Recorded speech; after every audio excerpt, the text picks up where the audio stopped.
friends, welcome to my channel. In my previous video, you have learned about what is cell, who discovered it, cell's shape, size and number. So in today's video, you will learn about parts of a cell and their functions. So let's begin. A cell is made up of a living protoplasm which is surrounded by a cell membrane. Now what is protoplasm and why it is living?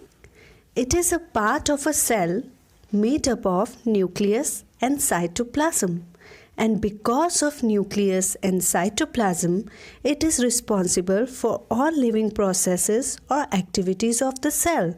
That's why it is a living protoplasm.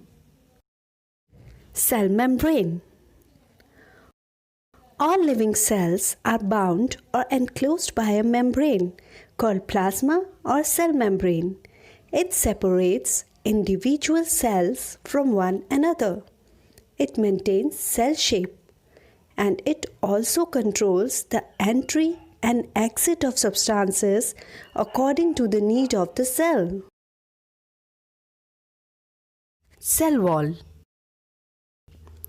The cells of some fungi, bacteria and plants have an additional outer covering called the cell wall.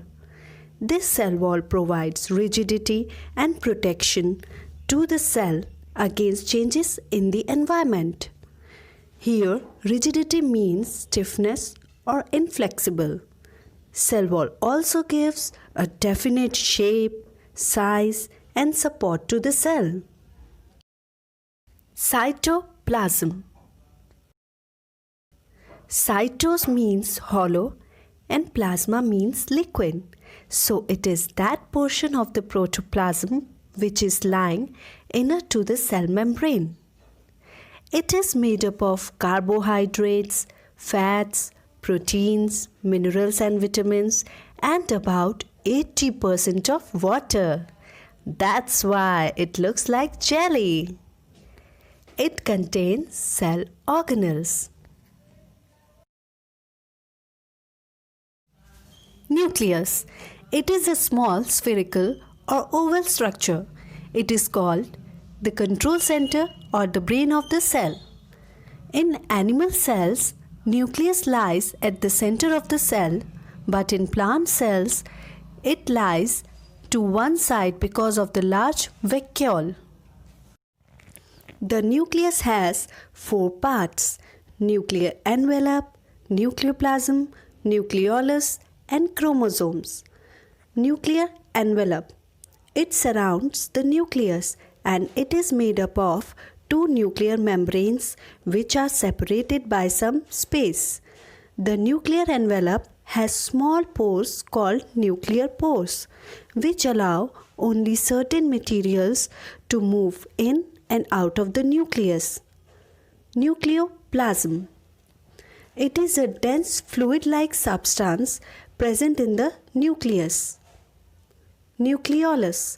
It is a spherical body present in the nucleoplasm and it contains ribonucleic acid, that is RNA, for the formation of ribosomes. Cell organelles. Cell organelles are present inside a cell to do special jobs to keep the cell alive, like our organs in our body do to keep us alive. Mitochondria. These are rod-shaped or spherical structures. These are small and float freely throughout the cell. And they are known as the powerhouse of the cell. Why?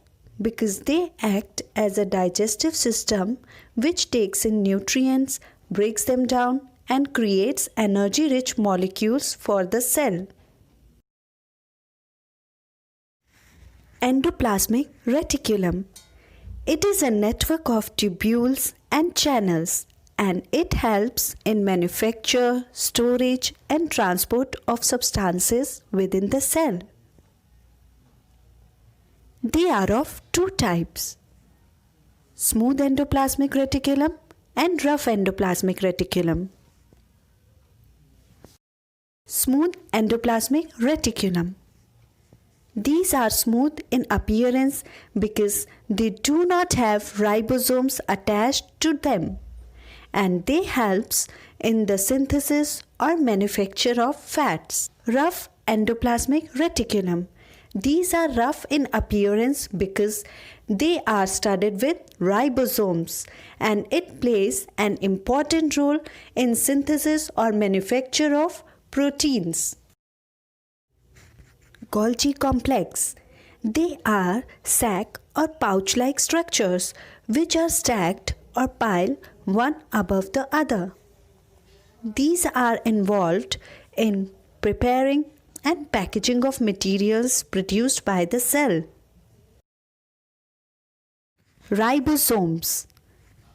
These are tiny granules. Granules means grains-like structures, and these are present in the cytoplasm and on the rough endoplasmic reticulum. These help in manufacture or synthesis of proteins and therefore are called protein factories of the cell. Plastids. They are colored bodies present only in plant cells. They are of three types: chloroplast, chromoplast, and leucoplast. Chloroplast. They are green in color due to the presence of chlorophyll, and they carry out photosynthesis and thus are also called as glucose synthesizers. These are present in the cells of all green tissues of plants and algae. Chromoplast. These are colored plastids. They have pigments of different colors other than green and thus give colors to flowers and fruits. Leucoplast. They are colorless plastids. They store starch, proteins, and fats, and thus they are present in roots, bulbs, and seeds. That is, it is present in the storage part of a plant. Vacuoles. They are clear spaces in the cell cytoplasm. They are generally present in plant cells for storage of excess of water and waste products. In amoeba also, food materials are held in their food vacuoles for digestion. Facts. Muscle cells contain more than one nuclei, that is, they are multinucleated. Each cell of human body has 46 or 23 pairs of chromosomes. In every species, the number of chromosomes are fixed. Hope you enjoyed my video. So don't forget to like, share and subscribe. And please hit the bell icon.